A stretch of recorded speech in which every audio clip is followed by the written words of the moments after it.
Hello to everyone, कैसे हो आप सभी। आई होप आप सभी बहुत अच्छे होंगे और अपनी पढ़ाई को कंटिन्यू कर रख रहे होंगे। आज आसान के इस प्लेटफॉर्म पर हम लेकर आए हैं इलेक्ट्रिसिटी का 5वां वीडियो। और इस वीडियो में हम आपको बताएंगे रेजिस्टेंस क्या होता है।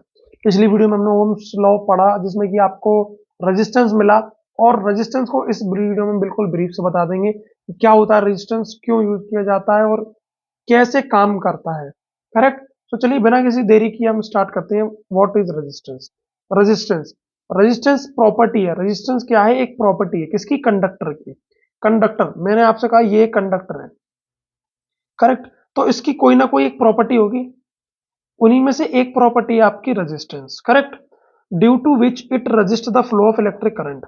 ड्यू टू विच वो क्या करता है? फ्लो ऑफ इलेक्ट्रिक करंट को रोकता है। ऐसी प्रॉपर्टी जो इलेक्ट्रिक करंट को फ्लो कराने से रोके उसको बोलते हैं रेजिस्टेंस। करेक्ट। अब ये प्रॉपर्टी है, क्या है? प्रॉपर्टी। अब रेजिस्टेंस होता किस वजह से और कैसे काम करता है वो समझिए। करेक्ट। अब देखिए, मैंने कहा ये क्या है? कंडक्टर है। अगर मैं इसको थोड़ा जूम करके देखूं तो इसके अंदर क्या है? फ्री इलेक्ट्रॉन्स हैं। करेक्ट। क्या है? फ्री इलेक्ट्रॉन्स है। क्या है? Free electrons. अब जितने ज्यादा फ्री इलेक्ट्रॉन्स उतना कम रेजिस्टेंस। करेक्ट। जितने ज्यादा फ्री इलेक्ट्रॉन्स उतना कम रेजिस्टेंस। ऐसे ही एक एग्जांपल है, मैंने कहा सिल्वर। सिल्वर क्या है? वेरी गुड कंडक्टर है। क्या है? Silver is a very good conductor. Good conductor. Good conductor क्यों है? इसके अंदर जो इलेक्ट्रॉन्स है ना वो ज्यादा फ्री हैं। तो क्या है? रेजिस्टेंस आपको इलेक्ट्रॉन्स को कम अपोज कर पाता है, तो जिसकी वजह से इलेक्ट्रॉन फ्लो ज्यादा होते हैं, उसकी वजह से आपका कंडक्टर वो अच्छा है। करेक्ट। तो ऐसे ही कंडक्टर्स की एक प्रॉपर्टी होती है ड्यू टू विच वो क्या करते हैं? इलेक्ट्रिक करंट को अपोज करते हैं, और उसी प्रॉपर्टी को हम क्या बोलते हैं? रेजिस्टेंस। इसकी ऐसा यूनिट मैंने लास्ट वीडियो में भी बताई थी और अब फिर बता देता हूं। इसकी ऐसा यूनिट होती है आपकी ओम। करेक्ट। ऐसा यूनिट क्या होती है? ओम। एक component that is used to implement resistance. एक ऐसा कंपोनेंट जो कि आपके रेजिस्टेंस को इंप्लीमेंट कराने के लिए किसी सर्किट में रेजिस्टेंस को लगाने के लिए यूज किया जाए एज अ डिवाइस, उसको हम बोलेंगे रजिस्टर। वो कुछ इस तरीके का होता है, इस तरीके का देखिए। इस तरीके यहाँ पर एक दो तीन चार और एक यहाँ पर इस तरीके की लाइंस बनी होंगी। इसको हम बोलते हैं क्या? रजिस्टर। क्या बोलते हैं? रजिस्टर। ये एक ऐसी डिवाइस है, ये एक ऐसा डिवाइस है रजिस्टर। ये एक ऐसा डिवाइस है जो कि आपके इलेक्ट्रिकल सर्किट्स में लगाया जाएगा, क्या करने के लिए? करंट को इंक्रीज और करंट को डिक्रीज करने के लिए। करेक्ट। अब मैं आपको यहाँ पर भी बताता हूँ, देखिए मैंने क्या कहा, ये आपका क्या है? एक सर्किट है। करेक्ट। ये है आपका एक सर्किट। ये है एक सर्किट। यहाँ पर कोई बैटरी लगी हुई है। करेक्ट। क्या लगी हुई है? बैटरी।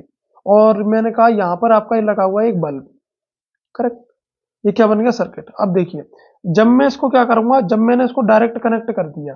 करेक्ट। अगर मैंने इसको डायरेक्ट कनेक्ट कर दिया और यहां से निकलने वाला वोल्टेज, यहां से निकलने वाला करंट क्या है?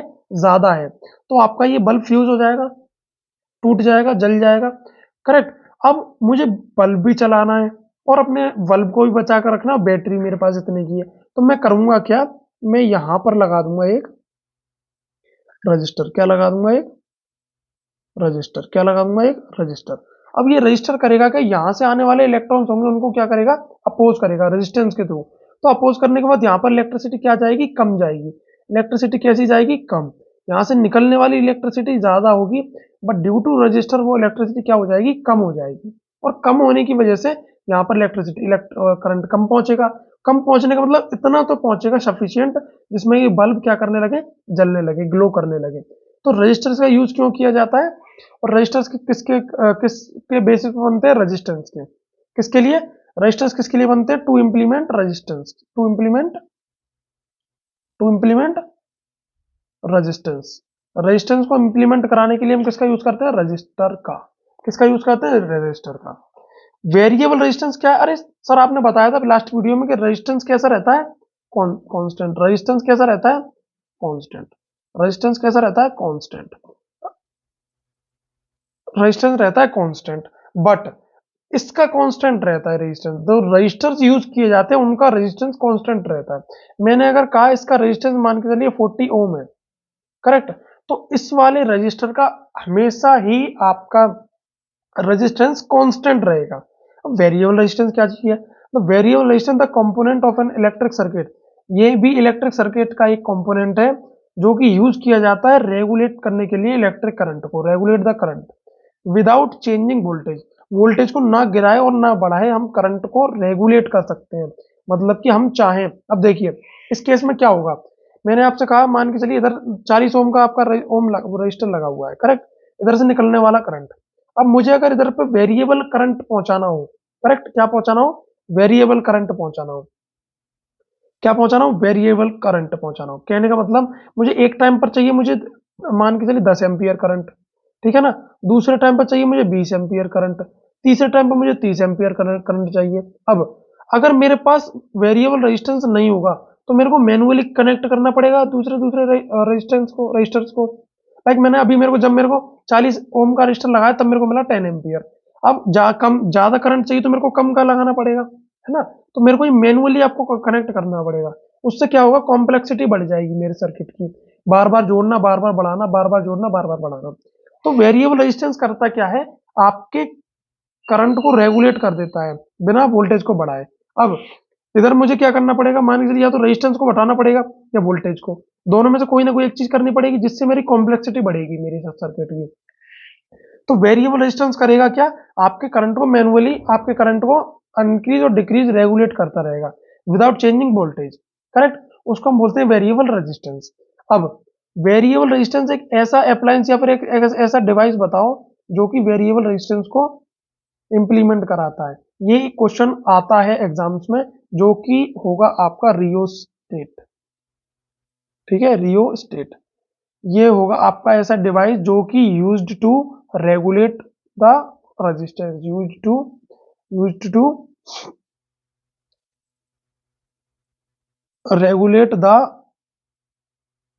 रेजिस्टेंस और रेगुलेट द रेजिस्टेंस और इंप्लीमेंट लगाने के लिए किसको, implement variable resistance, implement variable resistance. और वेरिएबल रेजिस्टेंस को इंप्लीमेंट कराने के लिए क्या किसका यूज करना पड़ेगा, रियोस्टेट का, करेक्ट। अब कॉज ऑफ रेजिस्टेंस, रेजिस्टेंस किस वजह से होते हैं वो समझिए। पहला, नेचर ऑफ द मटेरियल, मैंने कहा ये है आपका लाइक सिल्वर, ये भी एक कंडक्टर है, और ये है आपका एक वुड का टुकड़ा, किसका, लकड़ी का टुकड़ा, करेक्ट।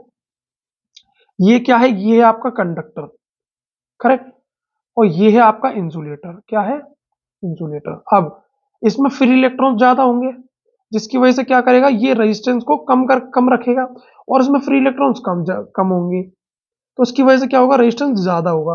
तो ये हर एक कंडक्टर का, हर एक मटेरियल का, लाइक मैंने इसको बोला M1 मटेरियल 1 और ये मटेरियल 2, तो नेचर मटेरियल 1 का कैसा है, कंडक्टिंग, और नेचर मटेरियल M2 का कैसा है, इंसुलेटिंग। मतलब कि इसका एक अलग नेचर है रेजिस्टेंस का और इसका एक अलग नेचर है रेजिस्टेंस का। तो नेचर ऑफ द मटेरियल भी एक कारण बनता है आपके रेजिस्टेंस के होने का। दूसरा, लेंथ ऑफ द कंडक्टर। अब लेंथ ऑफ द कंडक्टर मैं आपको अगर कहता हूं, लाइक आप ऐसा समझ सकते हैं, अगर मैं इसको एग्जांपल से रिलेट करूं तो आप ये समझिए कि लाइक एक बहुत लंबा एक रास्ता है, करेक्ट, क्या है, बहुत लंबा एक ग्राउंड है या बहुत लंबा एक पाथ है। यहां से क्या किया, एक लड़के ने दौड़ना स्टार्ट किया कि मैं यहां तक दौड़ूंगा, करेक्ट, क्या करूंगा, मैं यहां तक दौड़ूंगा। जितना ज्यादा पाथ लंबा होगा उतना ज्यादा इसको टाइम लगेगा, करेक्ट। अब मान के चलिए यहीं पर अगर मैं 4 लड़के और खड़ा कर देता हूं कि इन सबको इकट्ठा दौड़ना है, करेक्ट, क्या करना है, इकट्ठा दौड़ना है, तो जितना ज्यादा पाथ लंबा होगा उतना ज्यादा इन चारों को जगह मिलेगी दौड़ने के लिए, करेक्ट। मतलब एक यहाँ पर दौड़ सकता है, दूसरा शायद उससे आगे, तीसरा उससे और आगे निकल जाए, और चौथा सबसे आगे रहे। तो जितना ज्यादा लंबा पाथ होगा चलने के लिए उनको उतनी ज्यादा जगह मिलेगी।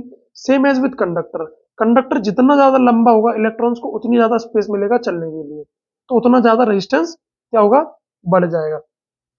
अब जैसे जैसे ये आगे पीछे चलेंगे तो ये एक दूसरे से क्या करेंगे, टकराने लगेंगे, क्या करेंगे, टकराने लगेंगे। मान के चलिए इसकी पोजीशन ये हो गई और इसकी पोजीशन यहाँ पर हो गई, इसकी पोजीशन जैसे ये चलेगा इससे टकराएगा, ये चलेगा इससे टकराएगा। तो जैसे जैसे ये टकराएंगे जितने ज्यादा लंबे पाथ में उतने ज्यादा इनके बीच में क्या बढ़ेगा, रेजिस्टेंस बढ़ेगा, क्या बढ़ेगा, रेजिस्टेंस। इससे टकरा कर ये गिरी, इससे टकरा कर ये गिरी, पाथ अपने पास विड्थ में कम है और लेंथ में ज्यादा है, तो क्या होगा, रेजिस्टेंस बढ़ जाएगा। ऐसे इलेक्ट्रॉन्स में होता है, इलेक्ट्रॉन के केस में, रेजिस्टेंस के केस में। लाइक ये कंडक्टर है जो कि बहुत लंबा है, बहुत ज्यादा इसकी लेंथ ज्यादा है, क्या है, बहुत ज्यादा है इसकी लेंथ, करेक्ट, इसकी लेंथ बहुत ज्यादा है। तो जैसे जैसे इलेक्ट्रॉन्स यहाँ से जाएंगे तो वो आपस में टकराएंगे ज्यादा लंब होने की वजह से, और उसका रेजिस्टेंस बढ़ने लगेगा, उनको जगह ज्यादा मिलेगी, जिससे कि उनकी बीच की जो इंटरेक्शन है, जो टकराव होने वाला है, वो बहुत ज्यादा हो जाएगा। तीसरा देखते हैं, area of cross section. Area of cross section अब समझने की कोशिश की, मैंने आपसे कहा सेम विद दिस, यहाँ पर मैंने एक बना दिया गेट।